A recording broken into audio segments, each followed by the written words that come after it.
I always admired Quentin. And I was here with a couple of Aussie journalists who had just come from interviewing Quentin. And they said, Tarantino really digs you. And I said, oh, forget it. About 4 or 5 months later, he calls, no agent, no casting director, nothing like that. He calls my business manager's office. I want to talk to Rod. And so I got the message and I said, what's the number? So I called saying, which one of my drunken friends is, doing it this early in the morning? He comes out of a casting meeting, and it is Quentin Tarantino. We start talking like a couple of old women for at least an hour about his movies, my movies, our movies, somebody else's movies, movies, like we've known each other for 20 years. And finally I said, what are you doing? And he said, I'm making a movie about World War II. I thought, well, okay, yeah. And he said, well, not really World War II, it's kind of a, it's a World War II. I said, okay, what do you want me to do for you? I'll do anything. And I very nearly retracted that. But he said, I want you to play Winston Churchill. I said, you're shooting in Germany? He said, yeah. Does that matter? And I said, well, you're right across the channel from England, and there's Albert Finney. He's done Churchill about 6 times.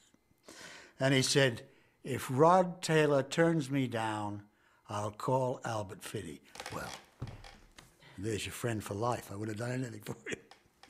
And so that's how it happened. That is a proud endeavor, Lieutenant. Well said, sir. Cheers. Cheers.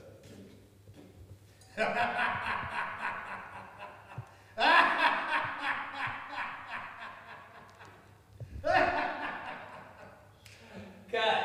That was brilliant. That was great. Check the game. Check the game. I saw Quentin direct, and it was the most exciting, exhilarating thing I've ever seen. He sits behind the cameraman, whether he's on the sticks or on a dolly, he's sitting right behind him, and he's focusing on the scene, and he loves his actors. And there are only 3 of us in the whole scene. And he's focusing with delight on his face, or intense kind of interest in every word. And there's none of this crap of a monitor in another room and a director screaming directions. He's right there on top of it. And, just loving every single minute of it. So this is heaven. Steady on,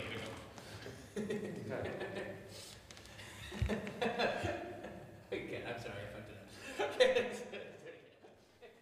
When you're pleased to think, that take really worked. That was great. He'd say, fantastic.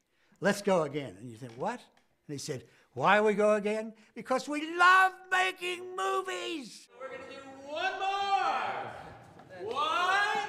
Because we love making movies. I'm very lucky to have worked with some monumental directors. I mean, George Stevens, John Ford. I mean, Jack and I were very close, did some wonderful work. Hitchcock, Jack Cardiff is Quentin loves Jack Cardiff because he's got a wonderful visual kind of directorial sense, a photographic director. But I noticed about Quentin immediately, I've never met such a passionate, young director. We're going to move in on the Prime Minister. I think Quentin, by his sheer outrageous going against the rules and making something exciting and electrifying will stand out more than any of the people I've told you I admire. He will make a difference to the way people regard movies. You know, I saw things like Pulp Fiction about 6 or 7 times. It was crazy. It became a drug because he just did things and got inside you and got a message across that the others were merely giving you as a gift. We've photographed this scene, now look at it. And he says, can you take this? Look at it. It's a difference. It's an excitement, and it's new to making movies. I mean, the set was electric, I thought, because of him, and that's Quentin. He's crazy, genius crazy. And I loved every second of it. And to watch a man like that work is a treat. We have to do a picture wrap right now on the great Rod Taylor.